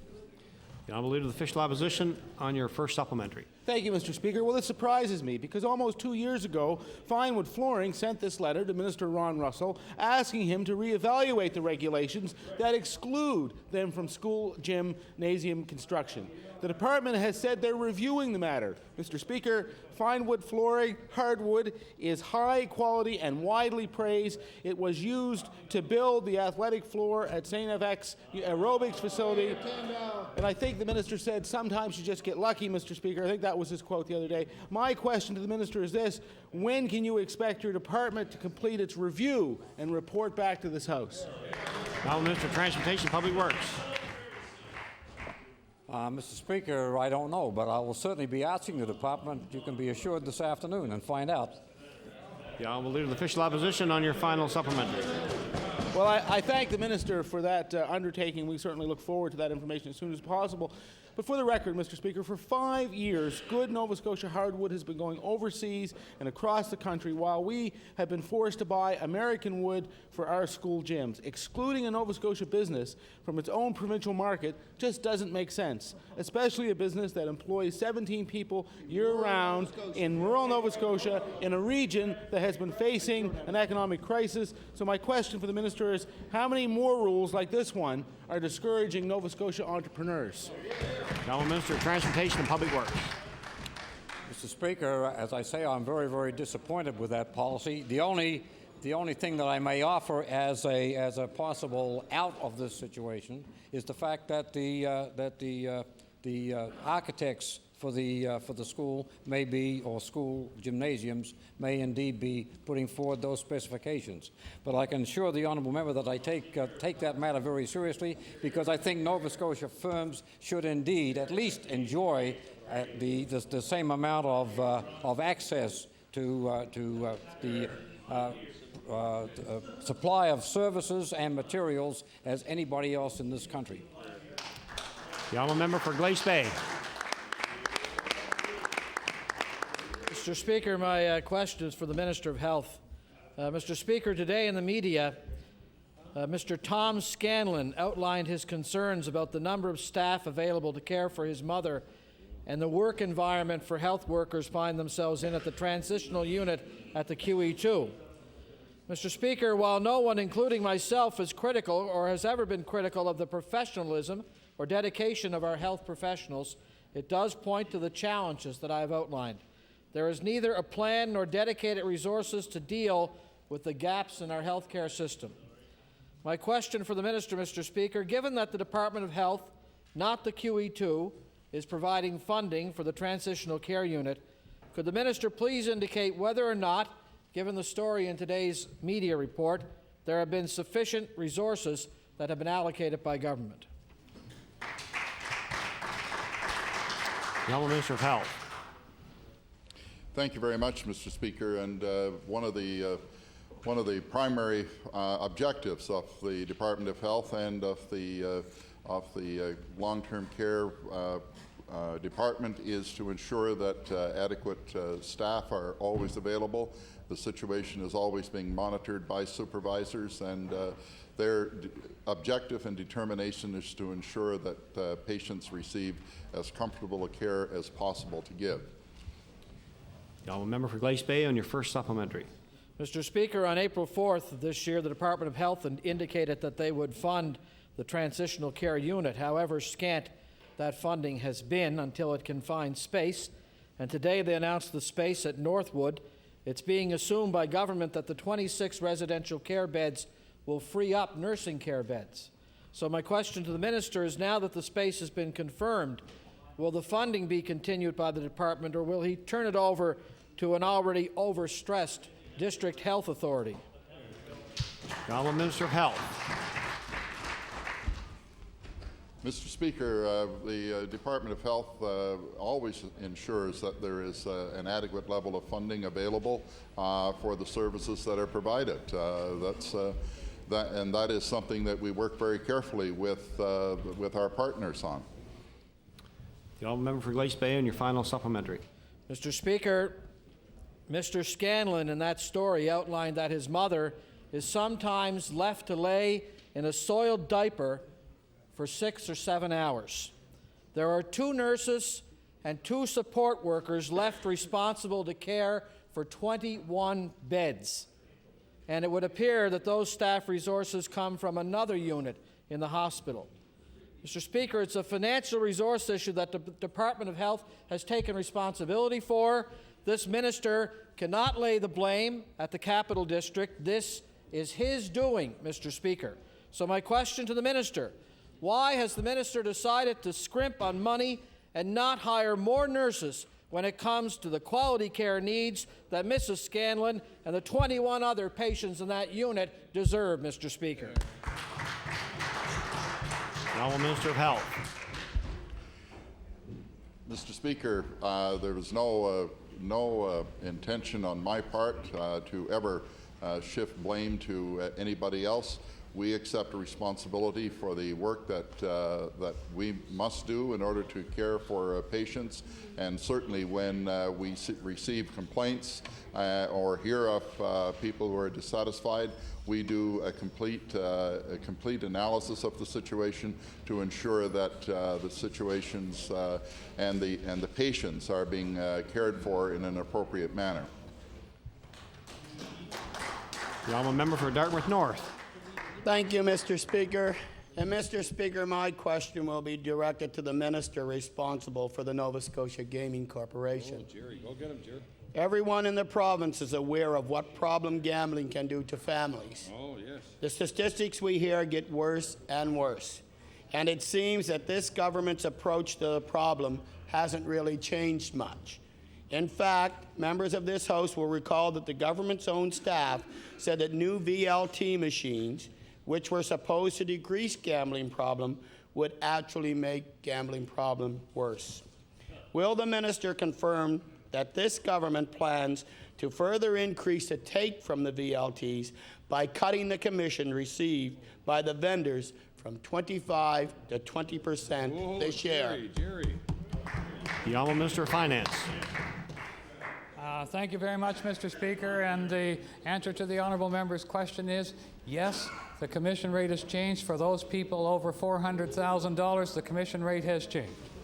Now, Member for Dartmouth North, on your first supplementary. Thank you, Mr. Speaker. At least the minister has now brought that information forward. And just 2 years ago, the minister decreased the revenue rate for those vendors as well. Well, Mr. Speaker, we have learned that the government plans to take a larger share of the VLT revenues. There we go. Jerry got him. At the expense of the vendors. Any vendor who makes over $400,000 a year will have their commission decreased by 20% from 25%. And why the government did not mention this in the budget speech, or why the Gaming Corporation's business plan and why the Gaming Corporation's business plan can only be, Mr. Speaker, if I may. Order, please. No, order, please. It was just brought to my attention that that actual transaction was a part of the Financial Measures Act, which is before the House at this time. No. That's the reason for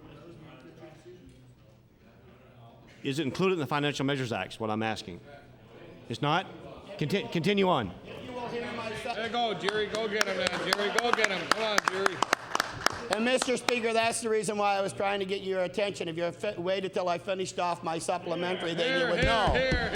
So, Mr. Speaker, any vendor who makes over $400,000 a year will have their commission decreased by 20% from 25%. And why government did not mention this in the budget speech or in the Gaming Corporation's business plan can only be because they didn't want the public to find out. Yeah.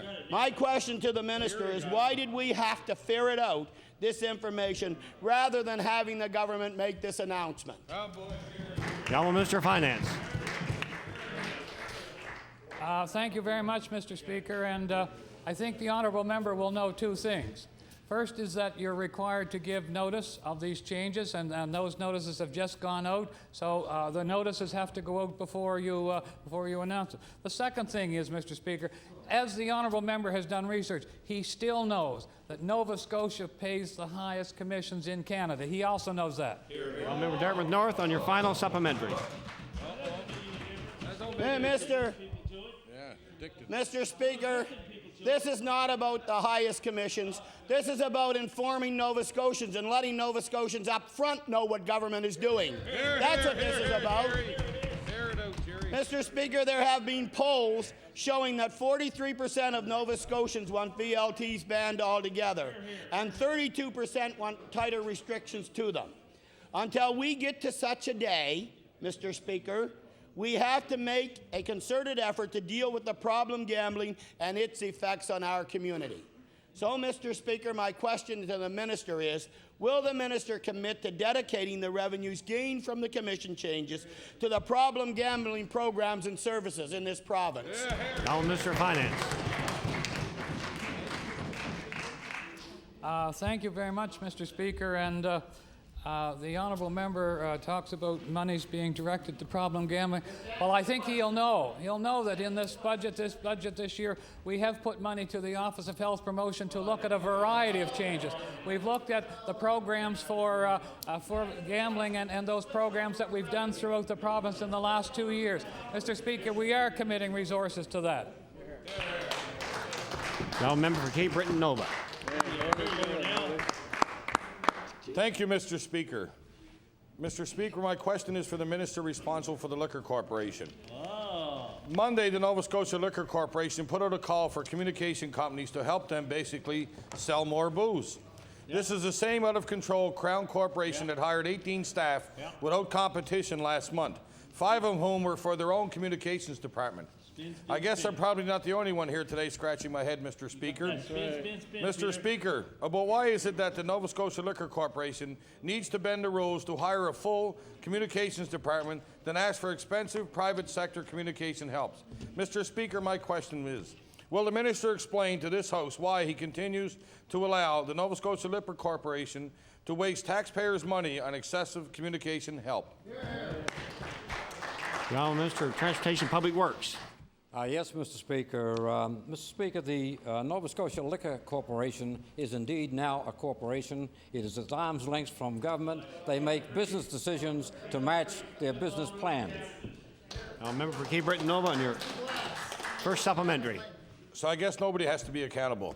This year, Mr. Speaker, the Nova Scotia Liquor Corporation is going to need to save all the money it can. At the end of the year, the government expects another $15 million in profit from the Nova Scotia Liquor Commission, based entirely on increase of volume. Despite the fact that Nova Scotia Liquor Commission has had problems meeting its sales targets over the last 5 years, will the minister admit that he is forcing the Liquor Corporation to hand more money over to the government with no plan on how to do it? Now, Minister of Transportation Public Works. Mr. Speaker, I'm sure that the honourable member would be the first to complain if the government directed directly the Nova Scotia Liquor Corporation, which is, as I said before, operates at arm's length from government. Now, a member for Cape Breton Nova on your final supplementary. Thank you, Mr. Kind of ironic, Mr. Speaker. One day health promotion and the next day volumes of liquor sales. I guess when it comes to the Liquor Corporation, Mr. Speaker, the government has clearly accomplished one thing. They have helped to undermine the corporation's credibility through a pattern of patronage and rule bending. And just last month, Mr. Speaker, there were questions about whether the Nova Scotia Liquor Corporation executives were making arrangements to boost sales so they can guarantee their bonuses. Has the minister investigated whatever relationship the end of the year scramble to sell more liquor had to do with the senior executives' bonus clauses? Now, Minister of Transportation Public Works. Mr. Speaker, in the real world, you have to reward those who produce profits in excess of what has been demanded, and our bonus system works on superior production, whether it be in a department or whether it be in a Crown corporation. Now, the member for Annapolis. Thank you, Mr. Speaker. My question is Thank you, Mr. Speaker. My question is for the Minister of Tourism, Culture and Heritage. Despite the current weather, the tourism season is underway. Cruise ships in particular are arriving sooner this year than ever before. As the Minister should be aware, there is no provincial presence at the Halifax cruise ship terminal. I believe the Department is missing a golden opportunity to promote future visits to Nova Scotia. My question is the Minister planning to improve the Nova Scotia tourism presence at the Halifax cruise ship terminal? The Honourable Minister of Tourism and Culture. Mr. Speaker, what I can assure the member of, and certainly we take the issue of cruise ships here in Halifax and in Sydney and other ports very seriously, Mr. Speaker, because it is a growing area for our province. Indeed, we'll be operating our Visitor Information Centre along the waterfront this year for our visitors, Mr. Speaker, and indeed I'll be meeting with our traveller councillors Thursday morning for breakfast, Mr. Speaker. The Honourable Member for Annapolis on your first supplementary. Thank you, Mr. Speaker. When the 2000 tourism strategy was introduced, a key component to that strategy was building capacity. In particular, we have to develop and maintain our tourism infrastructure. Whether it be Sherbrooke Village or the historical gardens in my riding, our infrastructure requires an investment. Does the Minister have a long-term plan to address the need to build capacity, especially when it comes to our existing infrastructure? The Honourable Minister of Tourism and Culture. Thank you very much, Mr. Speaker. And the member brings up a very good point, Mr. Speaker, and that is what do we want to see for the vision of tourism in our province? And indeed, we're working hand in hand with the industry on a vision for tourism, Mr. Speaker. The Honourable Member for Annapolis on your final supplementary. Thank you, Mr. Speaker. There's no question that Nova Scotia is a world-class tourism product, but without an infrastructure investment, tourists will be spending their dollars elsewhere. Is the Minister prepared to table in this House a concrete plan for infrastructure investment in the tourism industry? The Honourable Minister of Tourism and Culture.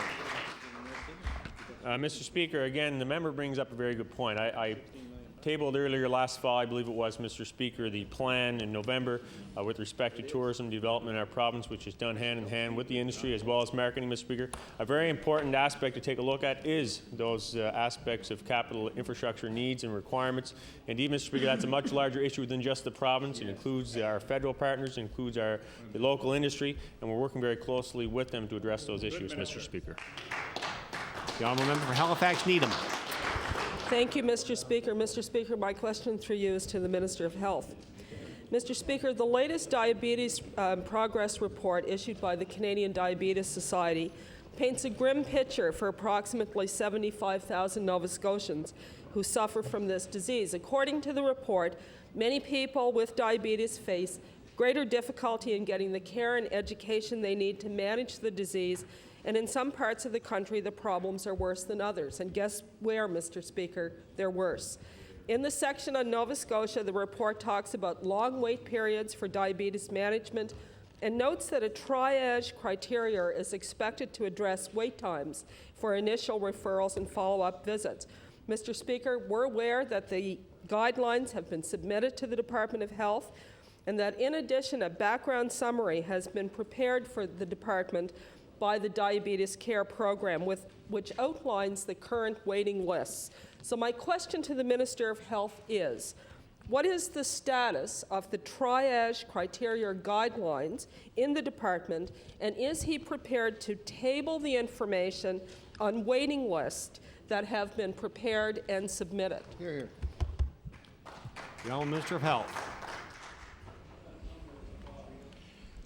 Thank you very much, Mr. Speaker.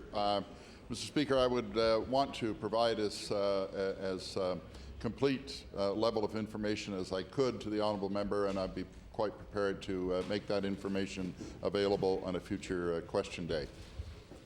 The honourable member for Halifax Needham on your first supplementary. Thank you very much, Mr. Speaker. Well, Mr. Speaker, the report notes that lack of adequate financial support and lack of equitable access to diabetes medications and supplies across the country remains a serious and overwhelming concern for people with diabetes. And in a cross-country comparison, it is clear that people with diabetes are worse off in Nova Scotia than almost anywhere else in the country. Earlier this year, we met with the Nova Scotia chapter of the Canadian Diabetics Association and discussed with them their proposal for a low-income drug assistance program for people with diabetes. And Mr. Speaker, they hope to see that assistance in this year's budget. based on the extension of the federal government's Canadian diabetes strategy. So, Mr. Speaker, my question for the Minister of Health is, will he confirm that his government will not be introducing the promised low-income drug assistance program for people with diabetes this year, and will he tell the House which one of the new communications people in the Department of Health will be assigned to tell low-income Nova Scotians with diabetes that their needs won't be addressed for another year? The Honourable Minister of Health.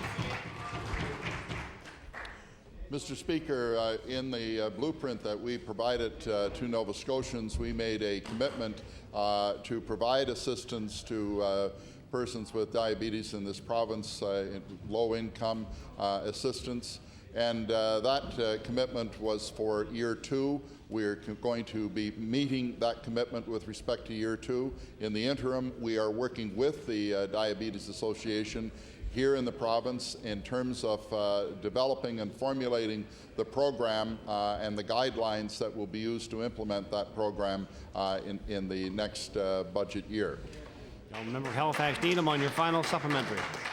Well, Mr. Speaker, I'm going to table a letter from the Minister of Health to the Canadian Diabetes Association in Nova Scotia, dated February the 12th, 2004.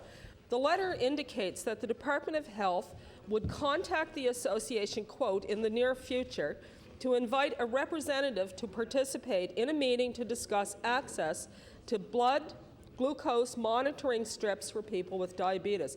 Mr. Speaker, the Diabetes Association informs us that they've never gotten a call from this government since.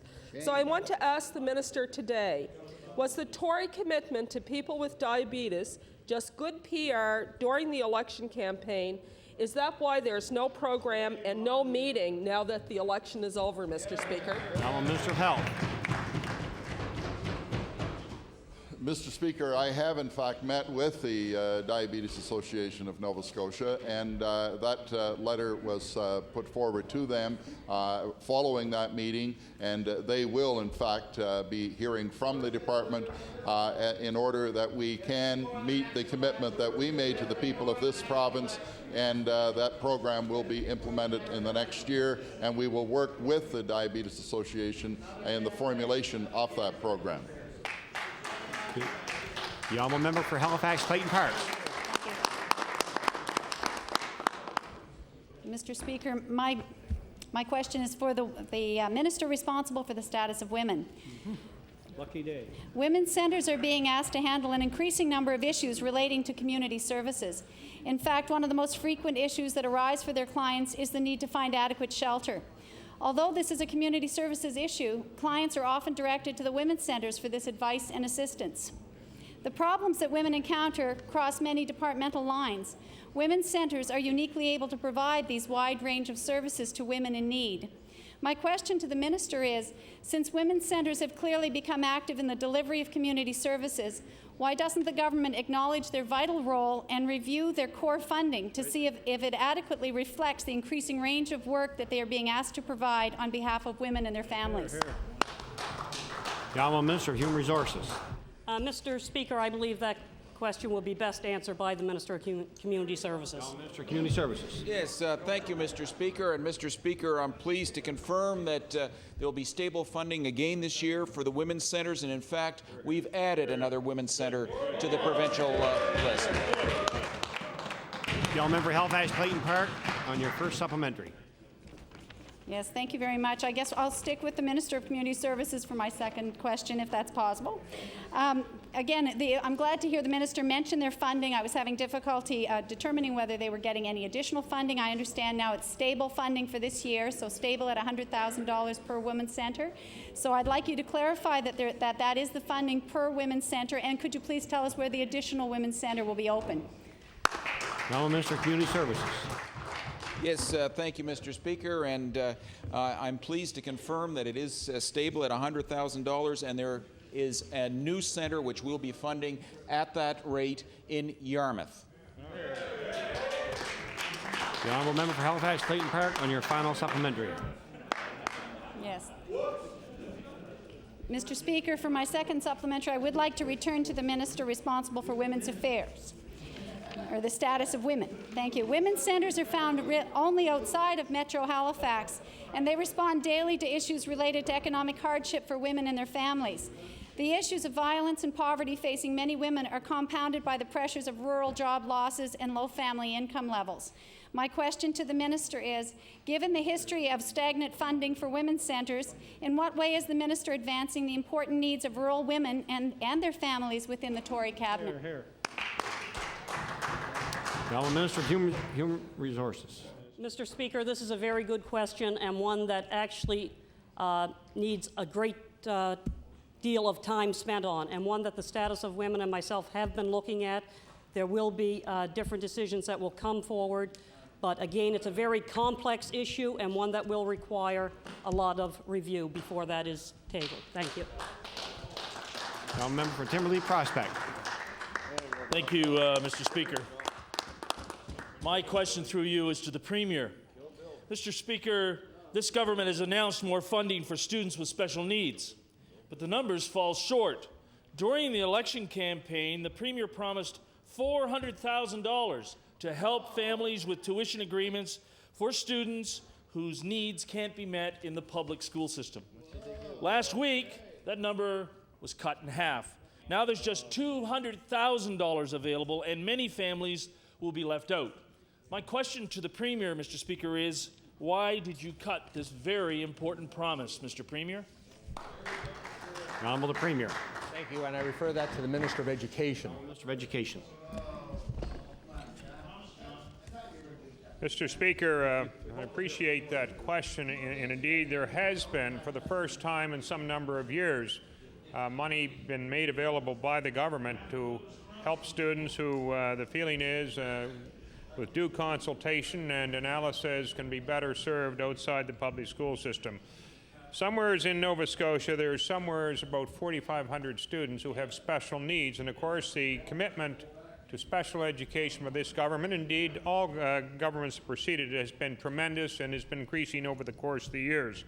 Somewheres we believe that there may be between 45 and 90 students who might benefit from such service. We are intending to make some money available to them, Mr. Speaker. What we have to do is ensure that the program is implemented in a responsible way, and that those who are part of it get good service, and we also have to evaluate it to make sure that it's worth continuing. Now, member Timberlea Prospect on your first supplementary. Not to question those numbers, Mr. Speaker, but the new tuition policy is estimated to help about 45 families. We've been told that there will be a means test to determine who receives help, and then an ombudsman, that wonderful term, ombudsman, will be there available for consultation with families. But few details have been provided. Parents want to know if the new process is going to be a lot less confrontational, because right now they literally have to fight with their boards and the province for help. So my question to the Minister of Education is, when will you serve up the full tuition plan agreement, policy, and details? Honourable Minister of Education.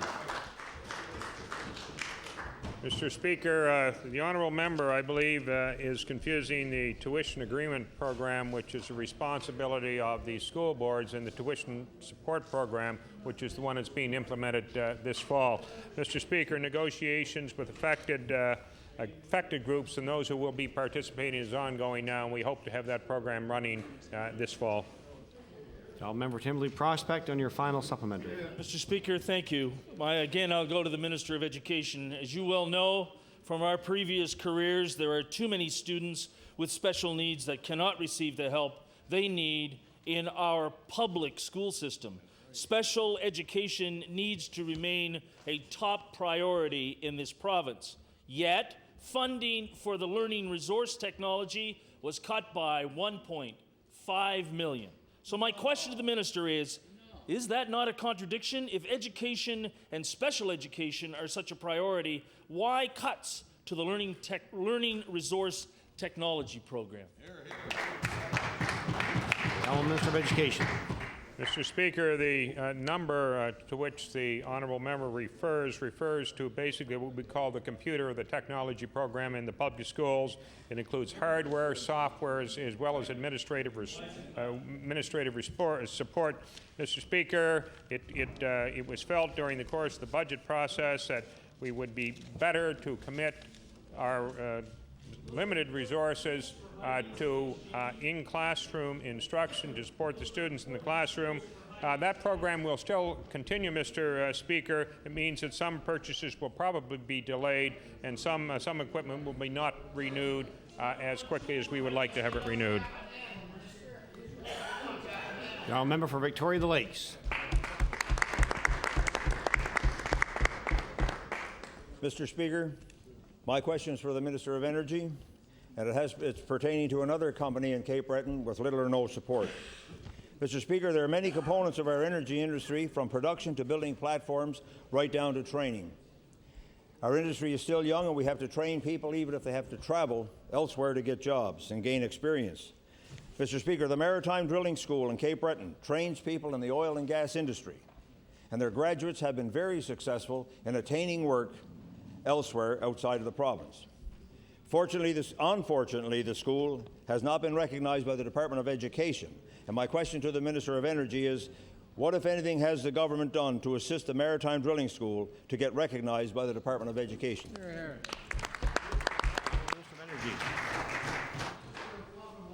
Thank you very much, Mr. Speaker. And what I can inform the honourable member is that in the past, that company, Maritime Drilling School, has been in consultation with the government through not only my office but also the Department of Education. And as the member would know, it's a private career college and one that has a strict adherence to procedures and the regulations in place, and procedures that have not been met. And really, I think any further on that would be deferred to the Minister of Education. The honourable member for Victoria the Lakes on your first supplementary. Speaker, my first supplementary to the Minister. Consultation is great, but it doesn't include anything comprehensive that this company needs to know or what to do. They're recognized in the U.S., but they're not recognized in Nova Scotia. We have to go outside of our own province to get recognition.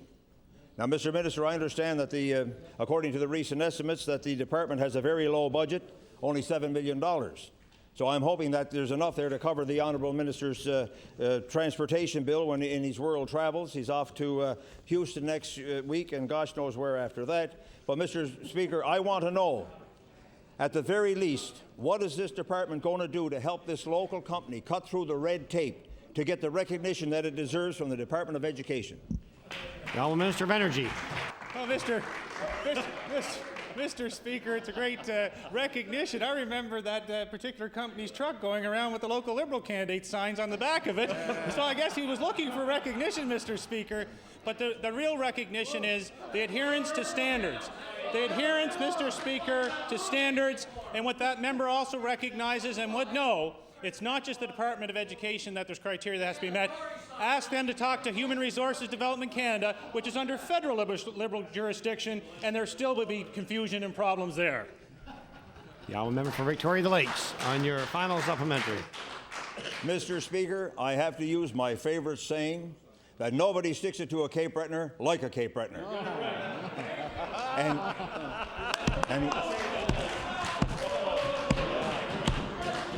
Now stick it to it. well, Now stick it to it. Partisan politics, never mind the Cape Breton, the future of Cape Breton. Partisan politics, Order, Mr. please. Speaker. Mr. Speaker, I will. Order, please. Order, please. Order, please. Young member for Victoria Lakes has the floor. The final supplementary, please. Go ahead. Yes, I'd like to put my final supplementary then to the Minister of Education with no results from the Minister of Energy. Could the Minister outline what steps are required so that the Maritime Drilling School could receive recognition from the Department of Education? Honourable Minister of Education.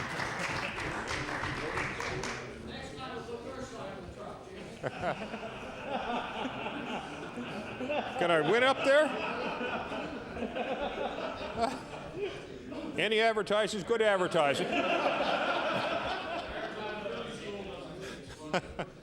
Mr. Speaker, in response to the honourable member, there is a protocol which is followed when any private career college comes in and wishes to set up shop in this province. The requirements are public and they are universal, although for a particular specialty there may be trade requirements that have to be and endorsements that have to be reached as well. But Mr. Speaker, I'd be happy to ask our department officials to provide you with a copy of the regulations that cover private trade schools.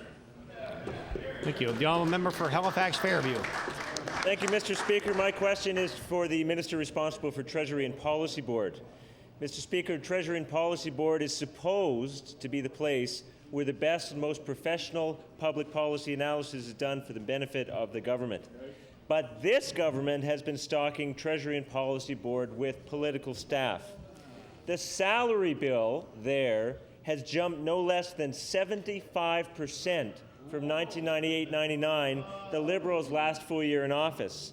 An April 2004 staff listing includes no less than 8 clearly political partisan staff. My question for the minister, will the minister tell the House how he can justify a 75% increase at Treasury and Policy Board paying for political staff while other programs face cutbacks?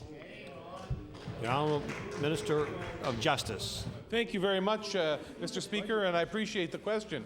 As the honourable member would appreciate, government requires good advice, and that requires that you have the public servants with an array of abilities and talents that give government good advice. And I'm very proud of the people that we have at Treasury and Policy Board, both civil servants and other public servants, for the quality of the advice they give this government. Thank you. Now, member for Halifax Fairview and the first supplementary. Mr. Speaker, I'd like to table